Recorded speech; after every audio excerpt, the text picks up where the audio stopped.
L'équipe de France souffre mais finit par s'imposer contre le Sénégal pour son premier match à la Coupe du Monde 2026, France Info.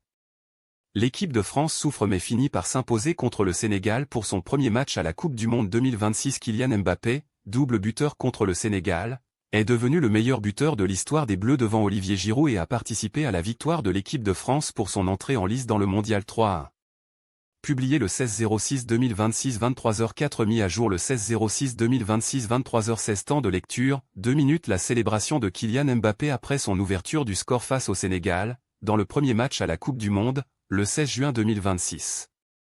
Franck Franklin de Sipa. Les Bleus avaient des vieux démons de 2002 à combattre contre le Sénégal en Coupe du Monde.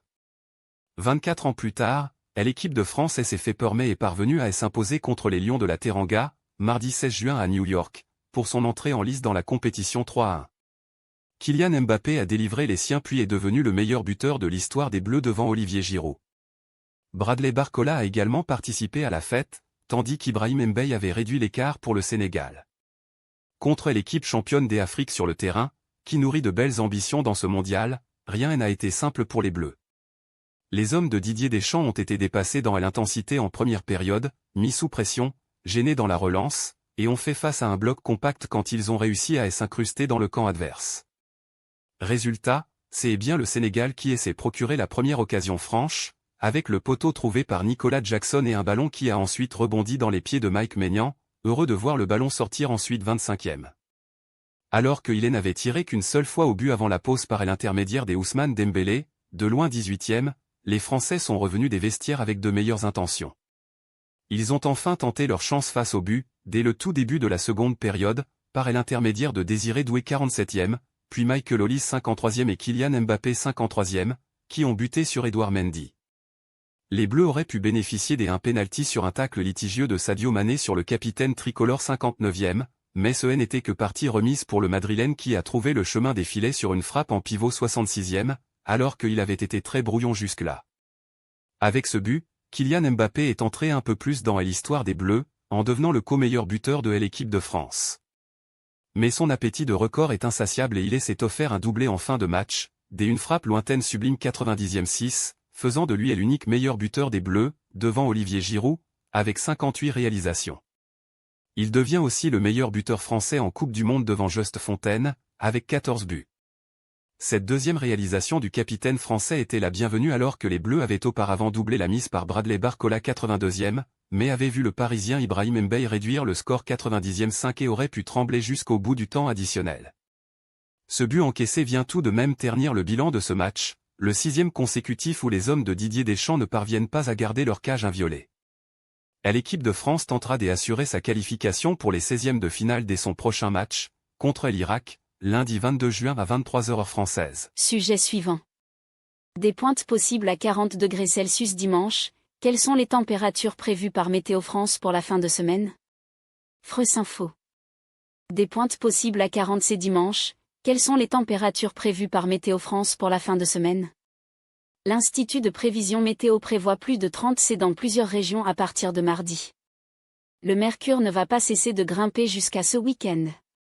Publié le 16-06-2026 10h37 mis à jour le 16-06-2026 16h49 temps de lecture, 3 minutes le Jardin des Tuileries, lors d'un épisode de Chaleur historique à Paris, le 26 mai 2026. Pierre Larieux en Lucas AFP. Une bonne partie du pays risque de suffoquer à nouveau. 15 jours après un épisode de chaleur inédit en mai, une vague de chaleur, plus intense, s'installe progressivement en France cette semaine. Météo France prévoit des températures supérieures à 30 C dans plusieurs régions dès mercredi avec, en fin de semaine, des pointes pouvant grimper à 40 C localement dimanche, notamment en Île-de-France, dans la région Poitou-Charentes et dans la vallée du Rhône. À quoi faut-il s'attendre précisément, alors que les élèves de terminale passent les épreuves de spécialité du bac entre mardi et jeudi? France Info fait le point sur les prévisions jour par jour. Celles-ci seront mises à jour régulièrement afin de préciser l'ampleur et la durée de cette vague de chaleur, qui sera la 52e en France depuis 1947.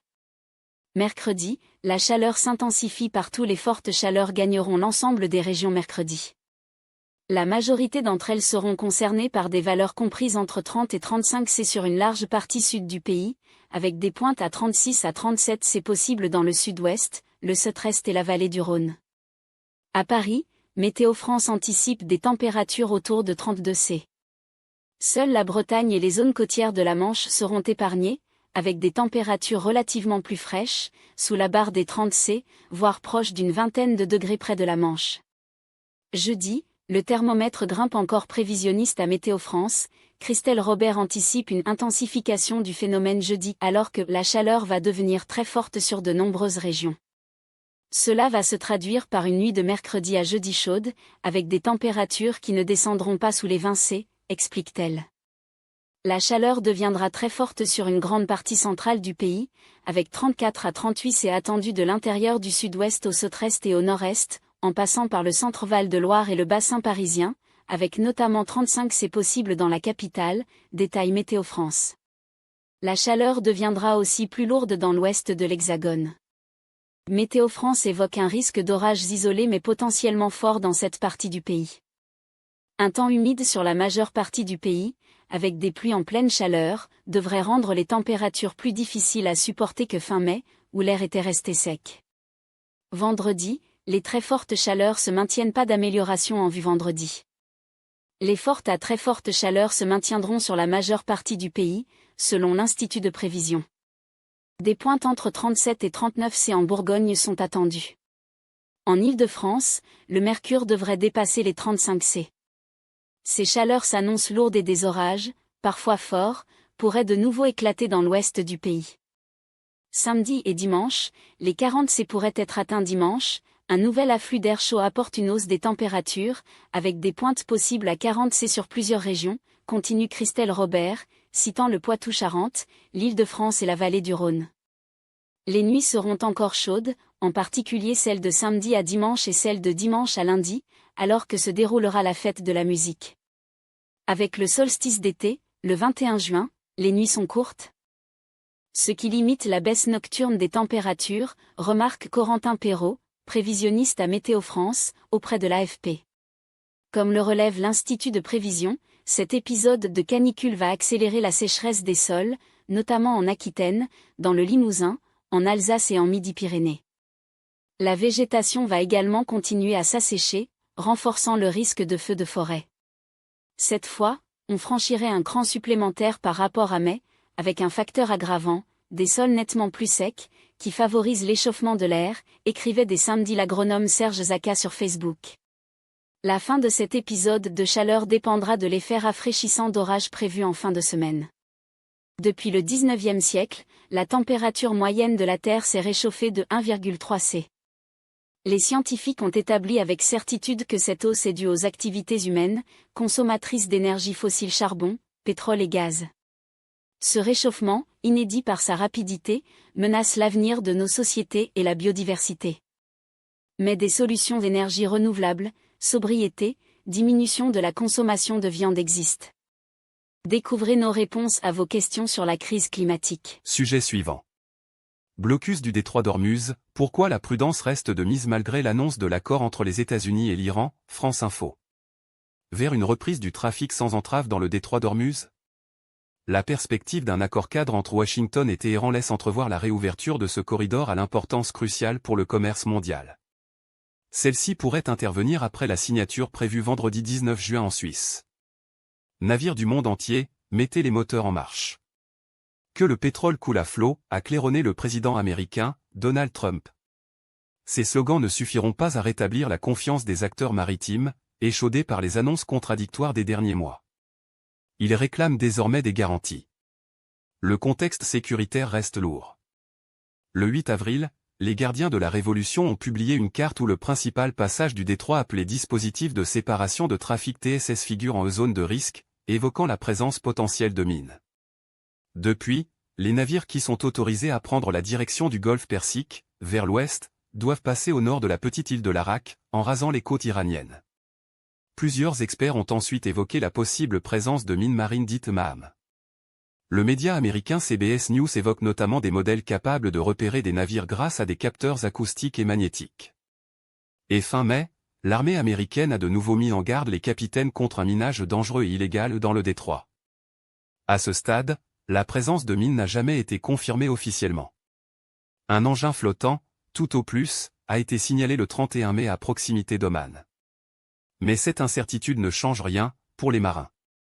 À partir du moment même où il existe une suspicion, c'est comme si vous aviez des mines, explique à France Info Damien Chevalier, directeur de la division sécurité maritime à l'Organisation maritime internationale OMI. Face à cette menace sourde et discrète, l'OMI déconseille toujours la navigation dans le détroit. Pour l'agence, la priorité est aujourd'hui d'organiser l'évacuation de 11 000 marins, sur les 20 000 affectés à la zone, et d'un demi-millier de navires toujours bloqués.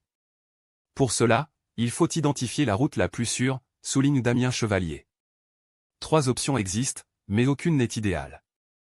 La voie classique, le TSS, est potentiellement minée et le déminage prendra beaucoup de temps, ajoute Damien Chevalier. La route de la côte omanaise, truffée d'écueils et de rochers, est utilisée par les Américains pour tenter d'évacuer des navires. Mais elle est extrêmement risquée, avec de potentielles catastrophes environnementales à la clé.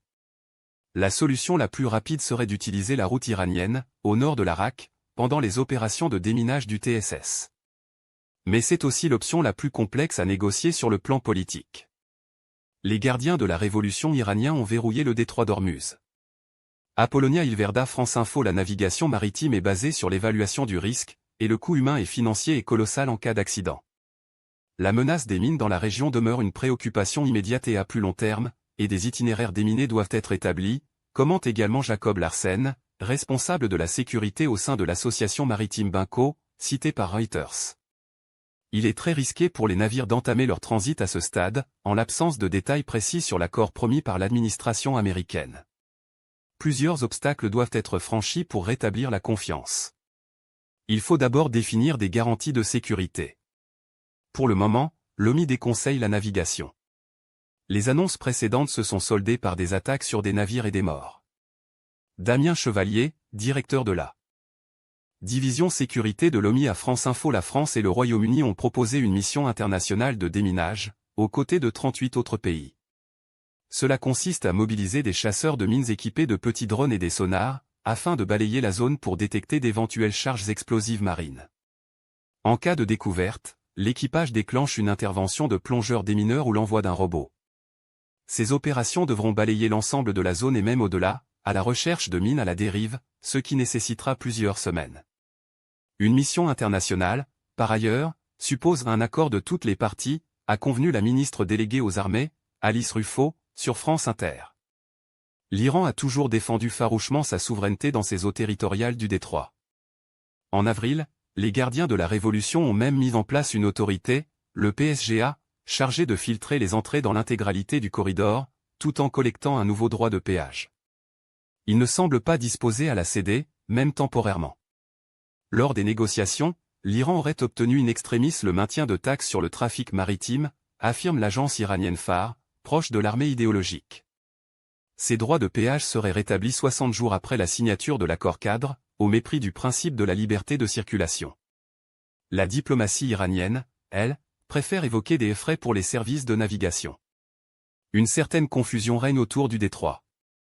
Selon Donald Trump, des navires, dont certains chargés de pétrole, commencent à sortir du détroit d'Ormuz et naviguent le long d'une route qui est totalement sécurisée, a-t-il assuré, sans préciser laquelle. Le PGSA, lui, affirme que ces procédures restent toujours en vigueur, dans un mail consulté lundi par France Info. Les navires sont encore tenus de déposer une demande pour franchir le corridor, jusqu'à nouvel ordre. Les professionnels du secteur, en attendant, n'ont relevé aucune variation sensible du nombre de navires. Nous estimons qu'il faudra plusieurs semaines avant que tous les navires ne quittent la zone, avance Nils Rasmussen, analyste du transport maritime chez Binco. Et si le nombre de passages a augmenté la semaine dernière, rien n'indique que l'annonce d'un accord ait modifié la situation pour le moment. Au début du conflit, les adhérents avec lesquels nous avons pu discuter, au niveau français et européen, entendaient des explosions la nuit dans le ciel, explique Hubert Hardillon, secrétaire général de la Confédération des associations de capitaines de navires européens CESMA. Les bateaux patientent depuis plusieurs semaines au mouillage plus au sud du détroit, vers Dubaï. En cas de reprise du trafic, tout le monde ne pourra pas passer en même temps, ajoute l'ancien capitaine de pétrolier. Et chaque armateur sera tenté de réclamer un passage parmi les premiers. L'OMI se tient prête depuis plusieurs mois à accompagner la reprise du trafic, quand les conditions de sécurité le permettront. Elle dispose de bases de données et s'est concertée avec les VTS, les tours de contrôle ou du trafic maritime. Il faudra d'abord acheminer les 500 ou 600 navires dans des zones d'attente, avec un effet de congestion, souligne Damien Chevalier. Mais ensuite, cela peut aller relativement vite, une quinzaine de jours. Avant le début du conflit, environ 130 navires passaient tous les jours à travers le détroit. Il faudra probablement plusieurs semaines pour revenir à 50 du trafic classique, selon l'entreprise de consultants Eurasia Group, car les compagnies et les assureurs voudront vérifier la solidité de l'accord avant de reprendre la route. Mais au-delà du détroit, c'est toute la région maritime qui sera scrutée de près. Le blocage par la partie iranienne est en effet accompagné par un contre-blocage américain en périphérie, afin de punir les navires accusés de lien avec l'Iran. Entre le lundi 8 et le jeudi 11 juin, 3 navires ont ainsi été attaqués par la marine américaine. 3 marins indiens, notamment, sont morts dans une attaque au missile contre le pétrolier Sedbelo, dans le golfe d'Oman. Le CENTCOM affirme avoir immobilisé 9 navires récalcitrants, redirigé 135 navires conformes et autorisé le passage de 42 navires transportant de l'aide humanitaire, depuis le début de son blocus, le 13 avril dernier. Nous devrons vérifier dans ce futur accord s'il y aura toujours des problèmes pour les marins, les navires et leurs propriétaires, et quelle place leur est réservée. Abhijit Sangle, président exécutif du syndicat All India Seafarer Union à France Info. 3 pétroliers et 2 navires iraniens ont pu franchir le passage, lundi soir, marquant un premier signe de détente et d'assouplissement. Pas de quoi rassurer, pour autant, les marins concernés dans le golfe Persique. De quel accord parlez-vous, résume Abhijit Sangle, président du syndicat All India Seafarer Union.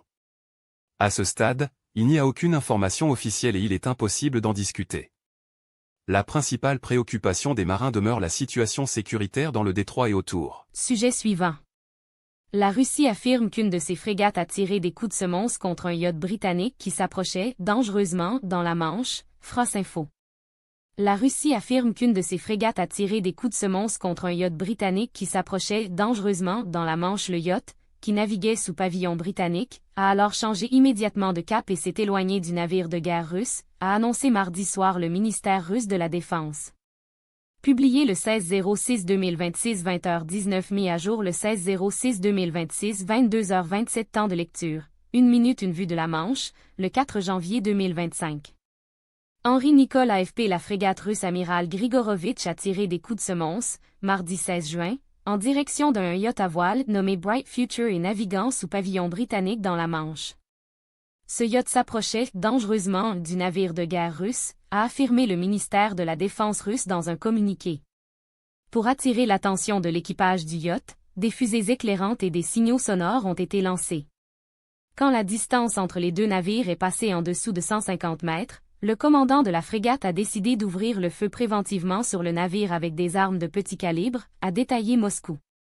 Le yacht a alors changé immédiatement de cap et s'est éloigné du navire de guerre russe. Un peu plus tôt mardi soir, plusieurs médias britanniques avaient fait état de ces coups de semonce lancés par un navire de guerre russe. Nous enquêtons sur des informations faisant état d'un incident dans la Manche, avait déclaré un porte-parole du ministère de la Défense britannique dans un communiqué. Plus tard dans la soirée, le ministère a précisé que, après des tentatives pour entrer en contact avec un navire britannique dans la Manche, le Grigorovitch a tiré des coups de semonce. Ceux-ci n'étaient pas dirigés contre le navire et visaient à prévenir une éventuelle collision, a déclaré cette même source. Selon le ministère, il s'agit d'un incident isolé, sans lien avec l'interception dimanche par des commandos britanniques d'un pétrolier soupçonné de faire partie de la flotte fantôme russe dans la même zone de la Manche. Cette opération réussie porte un nouveau coup à la Russie et rappelle à ceux qui alimentent la guerre de Poutine en Ukraine que nous ne les laisserons pas se cacher, avait commenté le Premier ministre britannique, Keir Starmer. Sujet suivant. Les oraux du baccalauréat pourront être reportés localement en raison des fortes chaleurs, annonce le ministre de l'Éducation nationale, France Info. Les oraux du baccalauréat pourront être reportés localement en raison des fortes chaleurs, annonce le ministre de l'Éducation nationale. Nous nous autoriserons localement à décaler de quelques jours ou de quelques heures les épreuves qui se dérouleraient l'après-midi dans des établissements qui seraient trop chauds, a déclaré mardi Édouard Geffray. Publié le 16-06-2026 18h56 mis à jour le 16-06-2026 19h28 temps de lecture, 1 minute. Le ministre de l'Éducation nationale, Édouard Geffray, s'adresse à des lycéens à Paris, le 12 juin 2026. Simon Wolfard AFP. Les épreuves orales de français ainsi que le grand oral du baccalauréat, prévues à partir de la semaine prochaine, pourront être reportées localement de quelques heures ou de quelques jours en raison des fortes chaleurs attendues en France, a annoncé le ministre de l'Éducation nationale, Édouard Geoffroy, mardi 16 juin. Dans l'hypothèse où la température dans tel ou tel centre d'examen serait trop importante, nous nous autoriserons localement à décaler de quelques jours ou de quelques heures les épreuves qui se dérouleraient l'après-midi dans des établissements qui seraient trop chauds, a-t-il déclaré lors d'un point presse organisé à l'issue d'une réunion interministérielle sur la canicule. Il s'agit d'octroyer des conditions décentes non seulement pour les élèves, mais également les personnels, qui passent 6 à 7 heures dans la journée à faire passer les oraux, a-t-il défendu. Toutes les épreuves écrites du baccalauréat, qui a commencé lundi par la philosophie et se poursuit jusqu'à jeudi avec les épreuves de spécialité, ont été organisées le matin, a rappelé le ministre. Les épreuves du bac professionnel, organisées au mois de mai, ainsi que celles du brevet, prévues fin juin, comportent en revanche des examens l'après-midi. Ce ne sera plus le cas l'an prochain, a-t-il souligné. En ce qui concerne les écoles maternelles et primaires, des adaptations pourront également être mises en place, a assuré Édouard Geoffroy. Nous sommes capables d'adapter les horaires, les modèles de l'accueil. Ça peut aller jusqu'à la fermeture de l'école ou de l'établissement, a-t-il précisé. Comme pour les reports d'examen, cela doit être le dernier recours. L'an dernier, plus de 2000 établissements scolaires avaient été fermés lors de la vague de chaleur de juillet, à quelques jours des vacances.